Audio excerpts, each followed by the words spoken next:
Então, pessoal, boa noite a todos e a todas.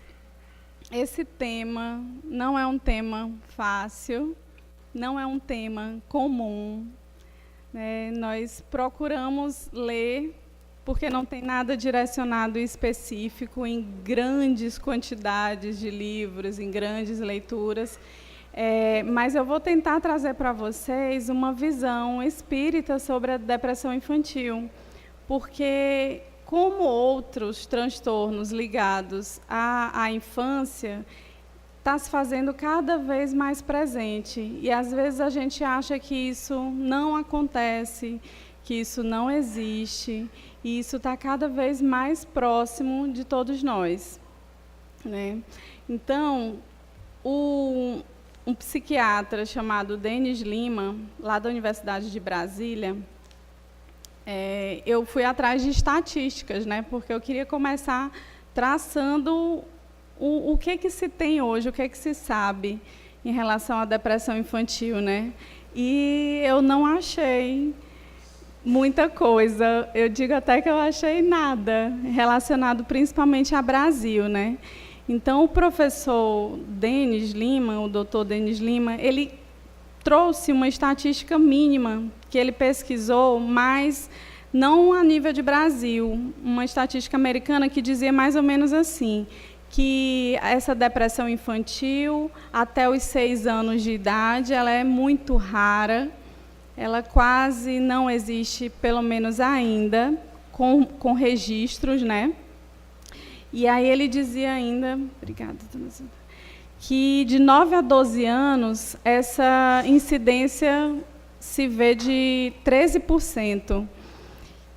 E aí a gente já vê que é um número razoável para o tipo de problema, né, existente.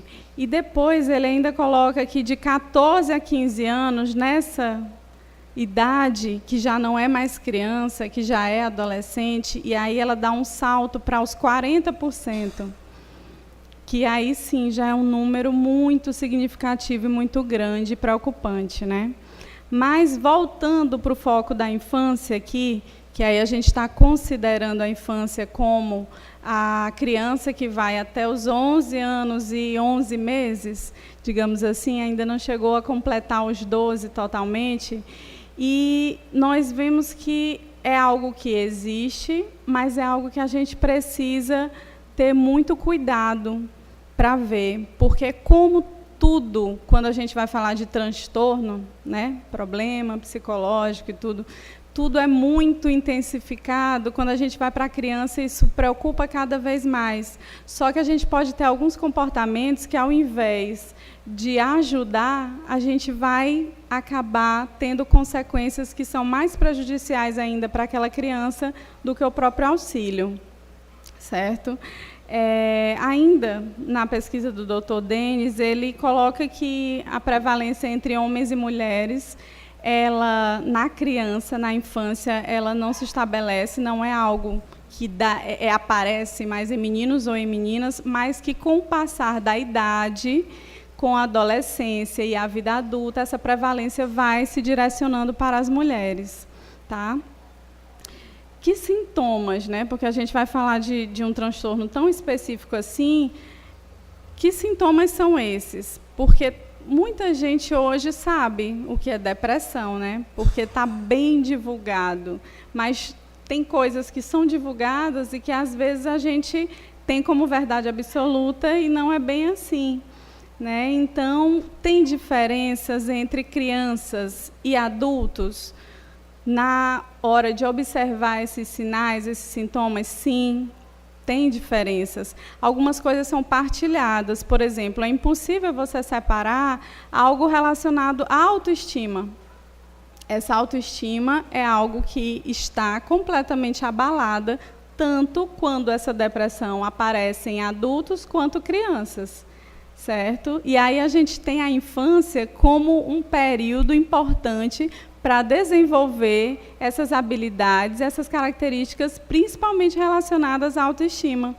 A quem eu sou, como eu estou me construindo, que direcionamentos eu tenho em relação a isso, do que eu sou capaz.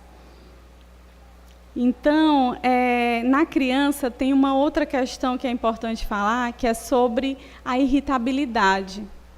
Porque depressão, você costuma observar tristeza extrema, isolamento, tem problemas de sono, alterações no sono, quer dizer, ou dorme muito ou não dorme quase nada. Isso é comum tanto em adultos quanto em crianças. A gente tem a transformação na questão do apetite, ou tem um exagero nesse apetite, aí eu tenho um ganho de peso em pouco tempo, ou o contrário. Então, a gente tem que ter muito cuidado na hora de estar traçando, fulano está depressivo, fulano está depressivo, porque isso virou muito senso comum, mas isso não é senso comum. Existe a área da ciência específica para lidar com esses diagnósticos. São muito complexos. Sintomas que podem aparecer numa pessoa podem não aparecer em outras por diversos fatores. E isso é um contexto, é uma síndrome onde tem vários sintomas que são apresentados. Por isso mesmo a gente não banalizar, tá? Como que aparece em todo mundo está depressivo hoje por qualquer coisa que aconteça, e não é bem assim, porque é diferente de tristeza, e não é bem assim, porque todos nós, em algumas situações, vamos estar extremamente tristes por um determinado tempo, e isso não quer dizer que você vai desenvolver esse transtorno, mas também é para estar dando uma olhada nessas crianças hoje, porque isso sim é possível, e cada vez mais possível de ser desenvolvido, mesmo no período da infância, onde a gente acha que as crianças estão extremamente protegidas de tudo, onde deveriam estar, pelo menos, e muitas vezes não estão. E aí você diz assim, não, mas depressão em criança não existe, criança brinca, criança ri, criança não tem nenhuma preocupação. E aí não é muito bem por aí, porque a gente tem outras questões, e aí é que quando eu vou adentrar, a questão das explicações na visão espírita para esse fenômeno, né? Então, o que eu estava falando para a questão da banalização, ou a questão do não se preocupar, porque eu acho que em criança isso é impossível, é a questão de dizer assim, olha, tudo hoje traumatiza, né, a criança. Você não pode falar, você não pode colocar regras demais, você não pode, porque isso tudo está como se fosse, eu não posso mexer. Mas você é quem na história? Você não é o responsável? E se você não der as regras, aonde ela vai aprender? Como ela vai aprender? Será que a gente pode colocar as nossas crianças dentro de uma bolha? Protegê-las ou superprotegê-las o tempo inteiro de tudo e de todos? Quando a gente faz isso, a gente também está criando uma atmosfera para que ela não entre em contato com o que nós chamamos de frustração. E se eu não entrar em contato com essa frustração quando criança, com certeza eu vou entrar em contato com frustrações na minha vida adulta. Se eu não entro na adolescência, pelo menos na vida adulta eu vou entrar, porque o meu chefe, ele não vai fazer tudo o que eu quero. Mesmo eu sendo dona do estabelecimento em que eu trabalho, os clientes também, às vezes, não vão ser do jeito que eu quero. E se eu não aprendi a lidar com o não, ou com a frustração de que eu não consigo tudo, quando pequeno, vai faltar. Eu não vou ter desenvolvido essa habilidade. E aí, como que eu vou lidar? A qualquer frustração, eu vou o quê? Cair? Eu vou me desesperar?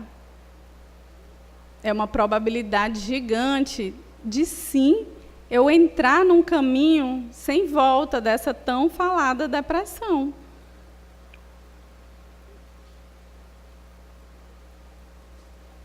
Eu preciso ver as crianças entrando e saindo de situações, problemas, que elas possam resolver sozinhas e outras que elas tenham orientações de como eu resolvo esse problema. E não eu ter sempre os responsáveis por ela à frente do fazer por ela.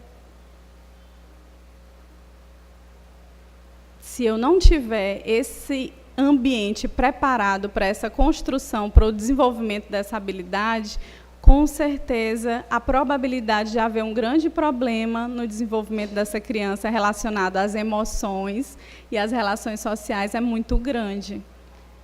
É uma probabilidade gigante, né? Então, o que o Espiritismo nos fala sobre isso? André Luiz, no livro Evolução em Dois Mundos, ele coloca o que a gente chama de predisposição, né? Porque a ciência vai colocar, não, mas nem todo mundo vai desenvolver o que a gente chama de transtorno, né? Um transtorno psicológico. Nem todo mundo desenvolve. Por quê? Segundo a ciência, vem e fala assim, não, porque você precisa ter o que chamam de predisposição genética. Né? Então, há um gene, há uma predisposição genética em que você, em contato com determinadas questões do ambiente, você pode vir a desenvolver tais e tais transtornos. E aí tem toda a carga genética da família, enfim, muitas variáveis. Aí nós temos o André Luiz que nos traz a mesma questão, denominada de quê? Predisposições mórbidas, que estão ligadas exatamente à questão da reencarnação.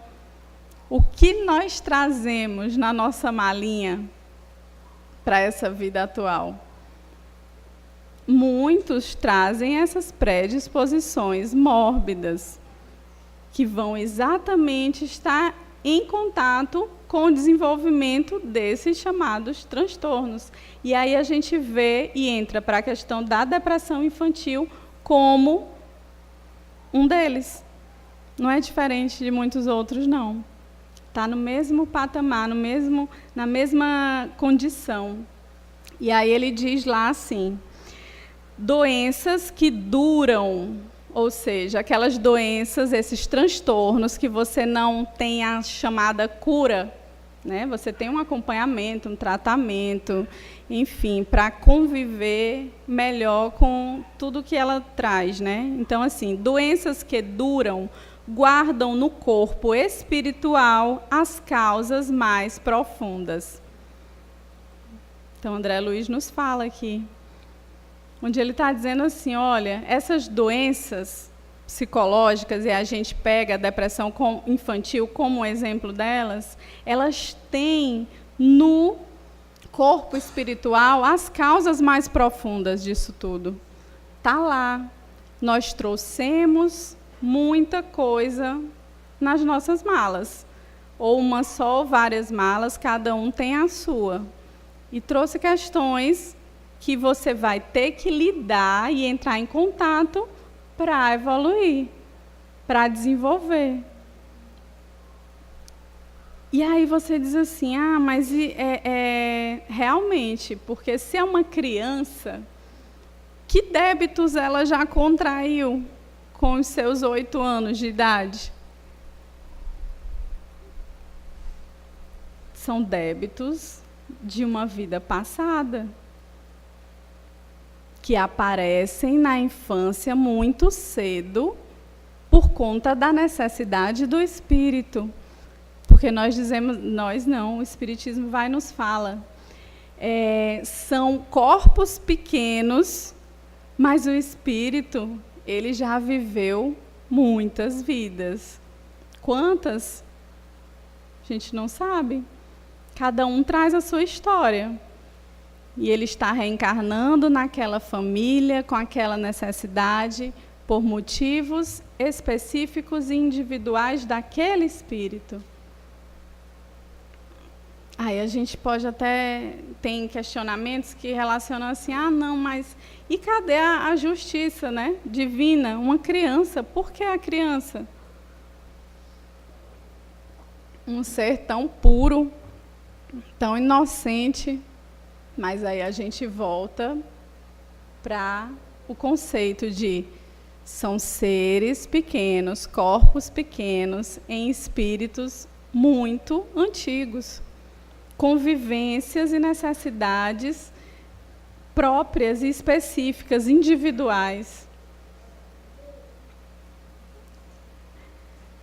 Causas anteriores estão relacionadas ao desenvolvimento de tais doenças na infância. E aí, outro item importantíssimo que a gente traz, que também está muito mais comum hoje, e que a busca por literaturas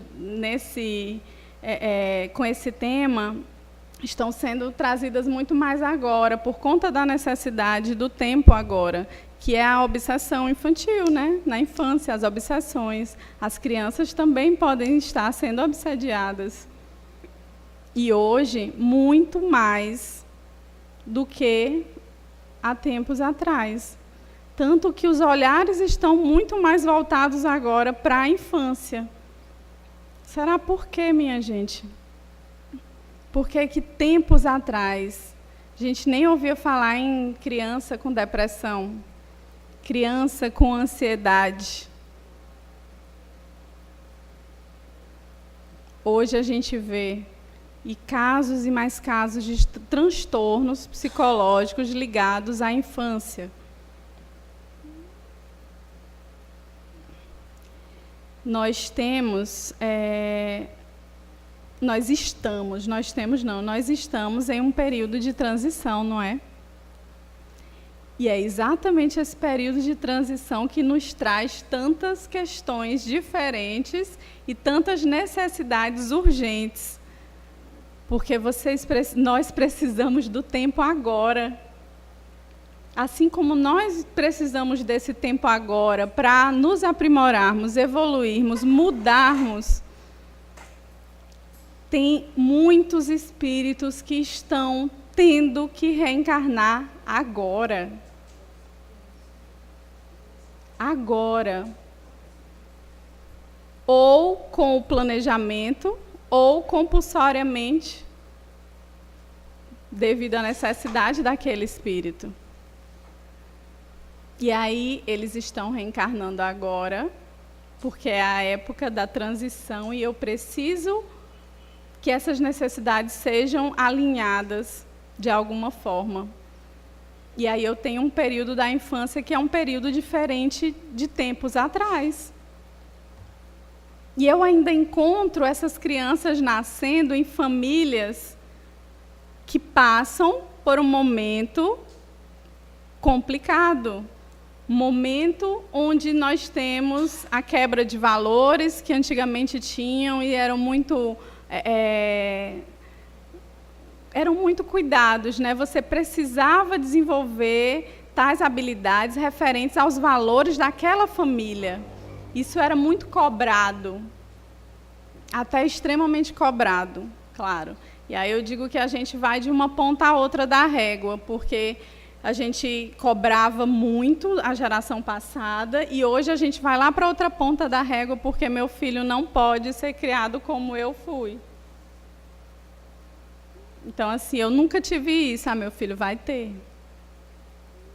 Sem observar as necessidades daquela própria criança, sem observar as necessidades do mundo de hoje e as consequências de tais liberações. Essa régua ela tem um meio, e é esse meio que nós devemos nos aproximar. Se eu vou para o outro lado, eu tenho consequências dessa extrema liberação de tudo, do não cobrar, do não colocar. E aí diz assim, não, mas as crianças hoje são muito ansiosas. As crianças hoje, mas o que acontece na família e na vida daquela criança? Que modelos elas têm? Que tempo os pais têm com essas crianças? Porque hoje todos trabalham em casa. Né? Todos trabalham, que eu digo, todos trabalham fora de casa, a maioria das famílias.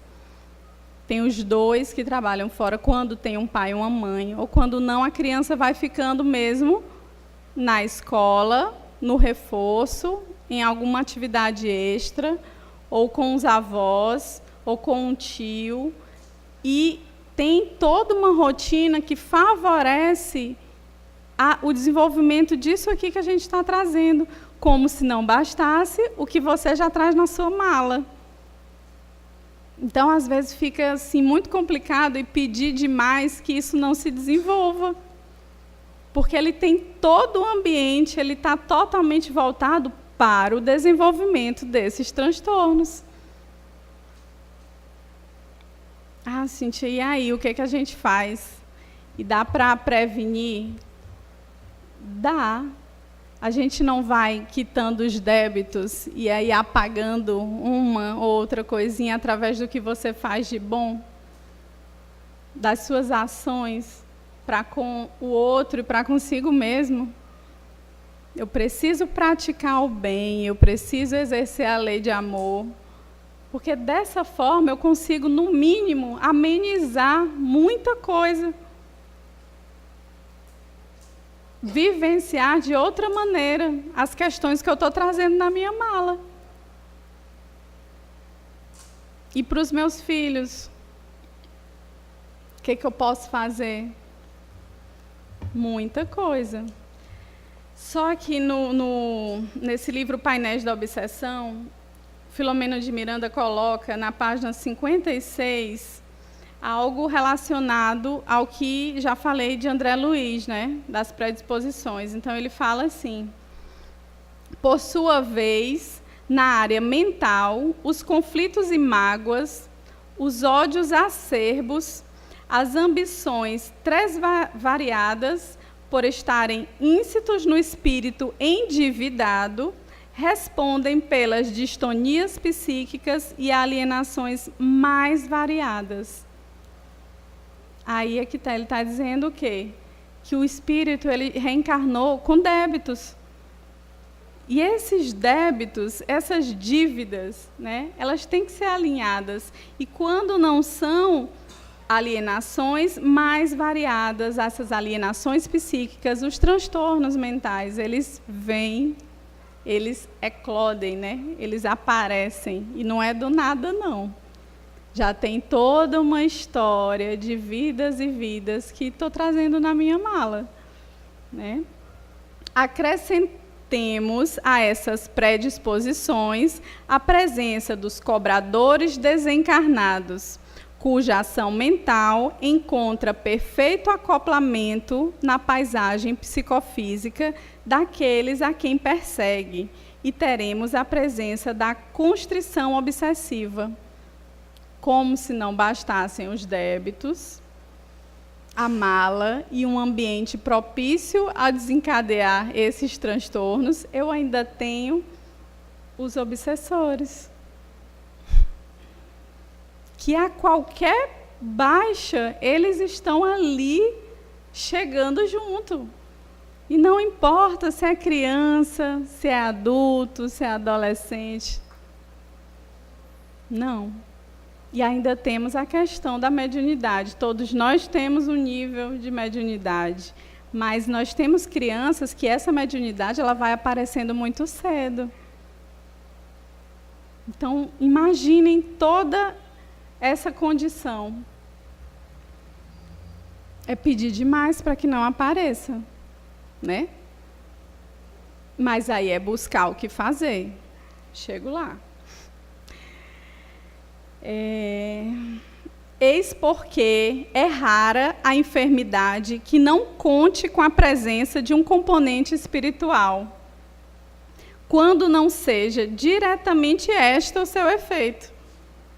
É muito raro você estar doente e não ter um componente espiritual. Esse componente ele está lá. E mesmo quando a doença ou o transtorno vem antes desse componente espiritual, ali fica tão adoecido, é como se estivesse clicando na mesma tecla o tempo inteiro, até que o espírito adoece. Até que criva ali a dobra no perispírito e aí está feito. Por isso que nós dizemos o quê? Tratar, sim, tem casos que nós precisamos acompanhar, com o psiquiatra, com o psicólogo, com a medicação, mas se eu fizer tudo isso e não estiver tratando espiritualmente aquela pessoa, vai faltar. Vai faltar. O corpo e a mente refletem a realidade espiritual de cada criatura. Reflete o como você está espiritualmente. É por isso que você precisa tratar do espírito. E como é que trata a criança? E aí eu digo assim, olhe, a criança ainda é mais fácil. Porque quando eu tenho um transtorno depressivo num adulto, eu dependo da vontade dele, de querer, de se cuidar, de correr atrás do tratamento. Quando eu tenho uma criança, eu tenho responsáveis por essa criança. E são eles que são os responsáveis por buscar o acompanhamento, o tratamento. Porque esses pequenos, eles não podem realmente ser responsabilizados por tudo.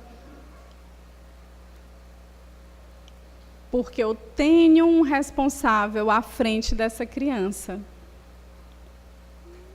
Salvo os nossos casos de crianças acolhidas, né, distantes da família ou com famílias ausentes, que estão a rigor em responsabilidade dos órgãos municipais, né, e jurídicos.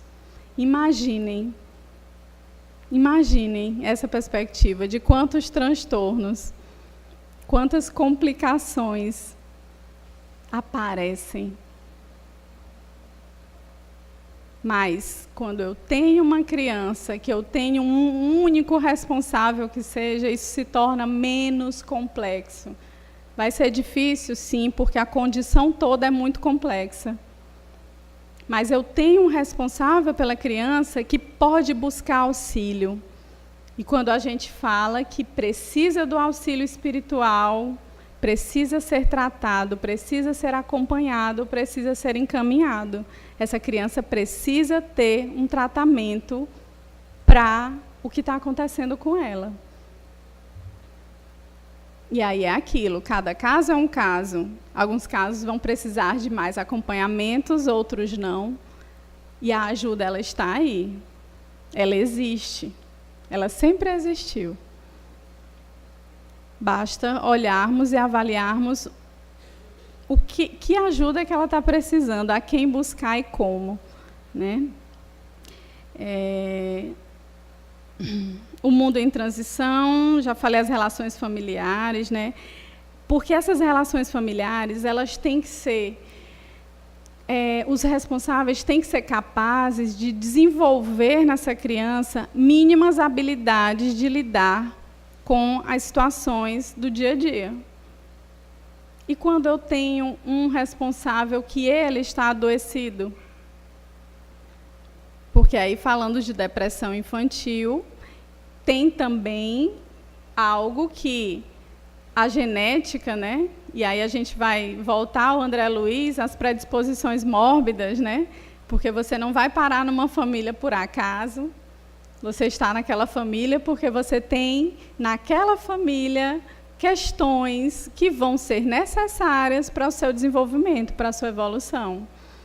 Então, quando eu tenho familiares que têm determinados transtornos, e a depressão, por exemplo, que é o caso, eu tenho crianças que, segundo a ciência, serão predispostas a desenvolver esses transtornos, sim.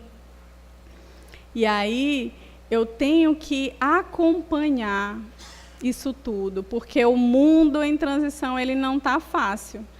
Ele está, os valores estão trocados, está tudo desorganizado, no sentido do que é certo, o que é errado, do que é o bem e o que é o mal. A gente não está entrando em mérito de que tipo de família ou em relações de gênero, não. A gente está falando de valores, de comportamentos. E aí qualquer família, com qualquer estrutura, ela pode desenvolver habilidades importantes para aquela criança em termos de comportamento, em termos de saber o que é certo, o que é errado, fazer o bem ou não. Tá? E aí a gente vai voltar para a questão da frustração com a importância do desenvolvimento da resiliência. A resiliência que aí vai ser um fator importantíssimo para a questão da depressão, por exemplo. Por quê? Estava até vendo uma palestra do Rossandro, né? Esperando muito ouvi-lo no congresso lá em Teresina, na próxima semana, dia 26. E aí eu estava vendo um conceito de resiliência, um exemplo de resiliência que ele colocou e que foi muito prático e dá para todo mundo entender, né? E aí ele estava com um copo de plástico e aí ele disse assim, olha, esse copo aqui, se você apertar até aqui, vamos imaginar que tem um copo aqui, né? Aperta até aqui, solta, ele volta. Mas se eu apertar muito, ele se quebra. Ele não tem como voltar. A resiliência eu passo por situações e eu consigo sair daquelas situações com algo de bom, algo construtivo. Eu volto, eu não me quebrei toda. Se eu não tenho isso desenvolvido desde pequenininho, se eu tenho como desenvolver? Tem. Claro que tem, sempre tem. E aí Cristo diz, olha, nós temos tudo que nós precisamos aqui conosco. Basta nós observarmos o pingo de luz. Se está muito apagadinha, mas ela ainda está lá. Então, eu preciso fazer com que essa luz ela esteja cada vez mais forte. E aí é que eu preciso buscar o auxílio para que essa luz fique cada vez mais forte. Mas quando eu tenho esse desenvolvimento ainda na infância, eu minimizo esses problemas. Eu desenvolvendo esse comportamento resiliente nas crianças, eu minimizo os riscos ou as probabilidades dela vir a desenvolver, mesmo tendo essas predisposições mórbidas. Ela pode ainda desenvolver? Pode, mas isso pode ser muito mais brando. Com acompanhamento, isso pode ser muito mais resolvido muito mais rápido, sem tanto problema.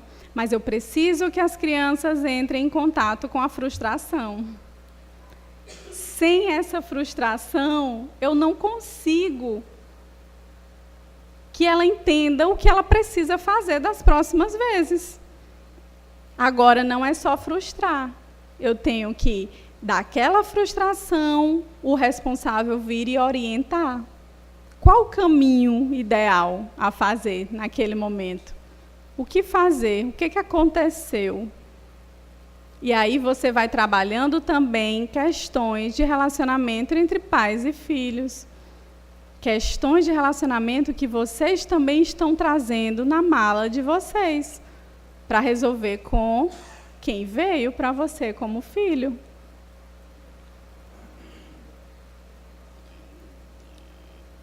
Porque vai ter um momento que você sozinha, ou buscando ajuda, pode não dar conta. Por quê? Porque aí eu vou depender do querer do outro. De um adolescente, por exemplo. De um adulto. Porque eu posso ter um pai ou um responsável super dedicado e uma problemática incrível em casa, mas que já não dá conta, porque nem ele quer e nem você tem como levar. E aí a ajuda fica no plano espiritual também, mas você não consegue fazer a mais. Eu acho que a grande questão, e esse tema traz, é exatamente o despertar desse observar para a importância da infância e dos indícios que eles já trazem, já mostram desde muito cedo. Para observar em ter, por exemplo, o que ele está trazendo nessa mala, por onde eu tenho que observar, o que eu tenho que ter mais atenção, como fazer. Aqui nós temos o quê? Por exemplo, para lidar com essa questão de infância, e a gente tem sempre que lembrar, porque eles são pequenininhos, eles são bonitinhos, eles fazem umas carinhas bem cheias de ternura, mas eles são espíritos antigos, alguns mais que outros, obviamente, mas eles trazem na história deles muita coisa, que se você se deixar levar pelo rostinho bonitinho, observe as consequências. E aí a gente tem aquele velho passar a mão na cabeça para não frustrar, porque vai traumatizar. Não é bem assim. Não é bem assim. Cada caso é um caso, mas as regras do que é certo e o que é errado, e do fazer o bem, e do promover o amor, elas estão sempre à frente de qualquer coisa. Elas devem estar sempre à frente. Porque é pelo amor que se ensina, e o limite é um ato de amor desses responsáveis. Porque elas precisam ser orientadas. Elas nasceram num corpinho pequeno para serem orientadas, direcionadas. Senão, elas nasceriam já em corpos adultos, todo mundo já pronto.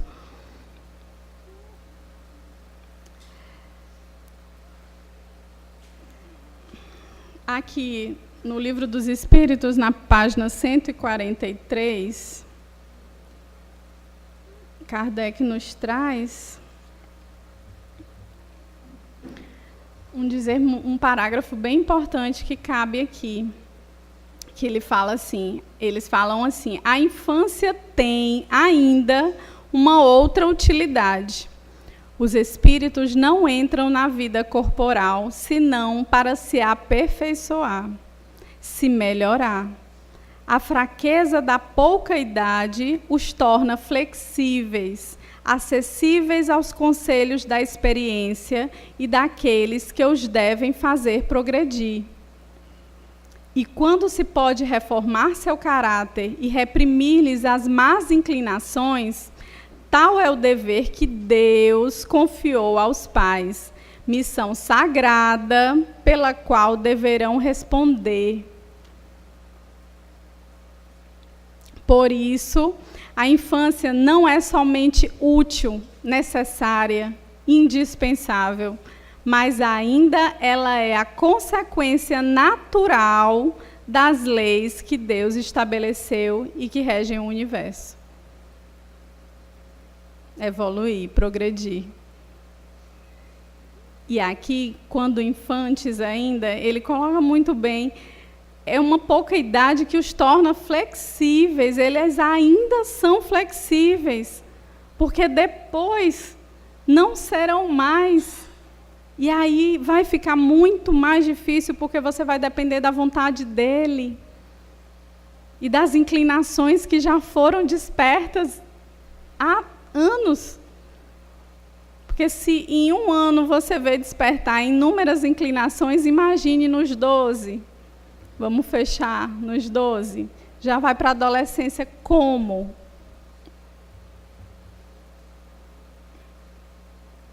Então, a depressão infantil, ela existe muito mais hoje por conta do nosso momento. Estamos em transição, os espíritos precisam reencarnar, espíritos devedores como todos nós, mas alguns até compulsoriamente, então eles precisam vir agora, e todas as consequências dessas vindas, elas estão acontecendo, e cada vez mais. E nós temos que despertar para esse auxílio espiritual, porque, como bem ouvimos aqui, não há nenhum transtorno que não tenha suas causas profundas ligadas ao espírito. Aqui, e aí, para o que fazer diante de um quadro desses, o que fazer diante de um transtorno depressivo, você pode observar essa criança muito de perto. É o isolamento, é o choro fácil, mas não é um choro ligado a um não. É o apetite, que eu já falei, pode aumentar, pode diminuir, ganho de peso, perda de peso, tem inúmeros sintomas. O importante é observar, porque você observando, você sabe que tem algo diferente acontecendo.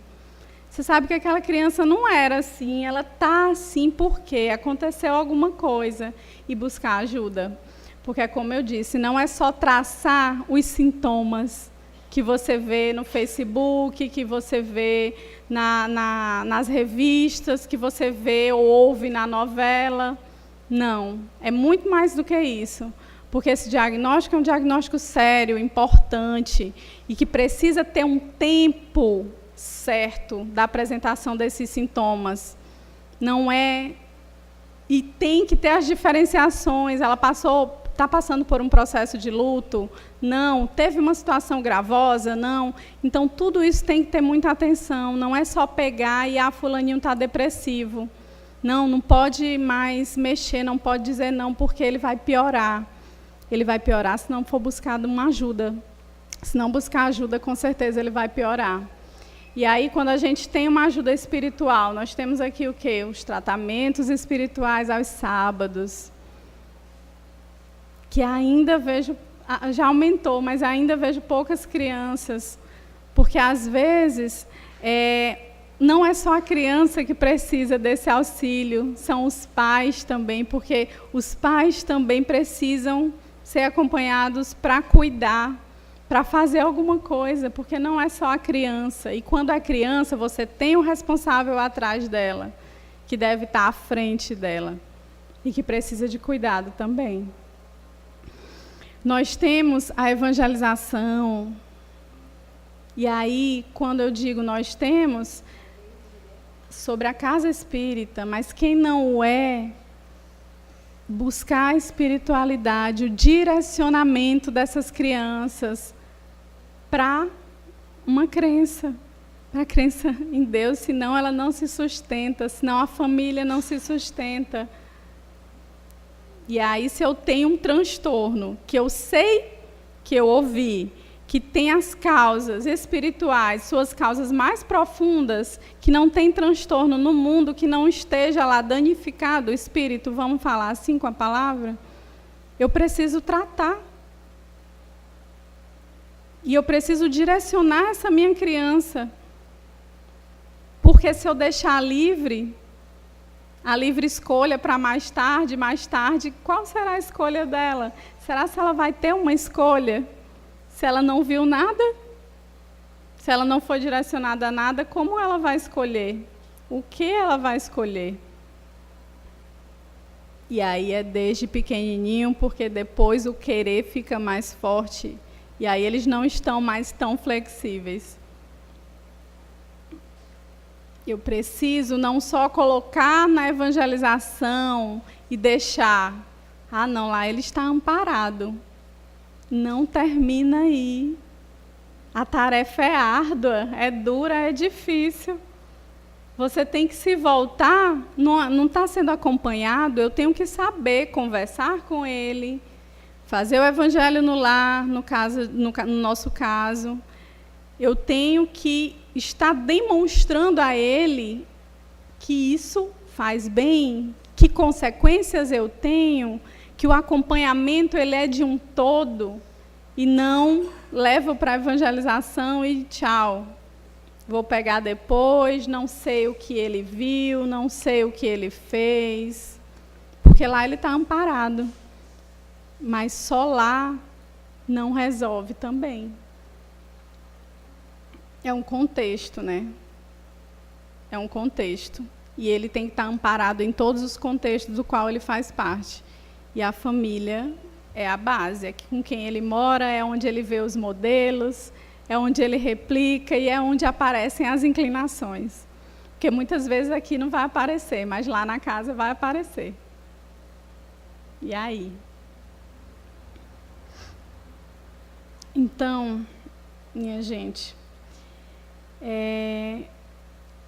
voltando à questão, a depressão infantil existe sim, mas ela tem que ser bem identificada porque ela ainda não está em um nível estatístico, como bem falei no início, amplo, mas nós temos vários outros transtornos que estão aparecendo, né, aí em uma frequência muito maior. E nós temos as causas e as consequências disso colocadas numa mesma condição. São transtornos mentais, psicológicos, que têm um fundo e uma causa espiritual e que tem que ser tratado dessa forma, tem que ser acompanhado dessa forma. E que nós não podemos nos eximir da responsabilidade, porque nós seremos cobrados por isso. O que você fez com a tarefa que lhe foi dada. O como você fez. Até quando? Quando despertou. E o tempo vai passando e ele vai passando sem pena de ninguém. E nós temos que acordar. Acordar. Porque se não fizermos, ele vai fazer do jeito dele e trazendo todas as inclinações as quais ele precisava resolver e alinhar nessa vida. Muito obrigada.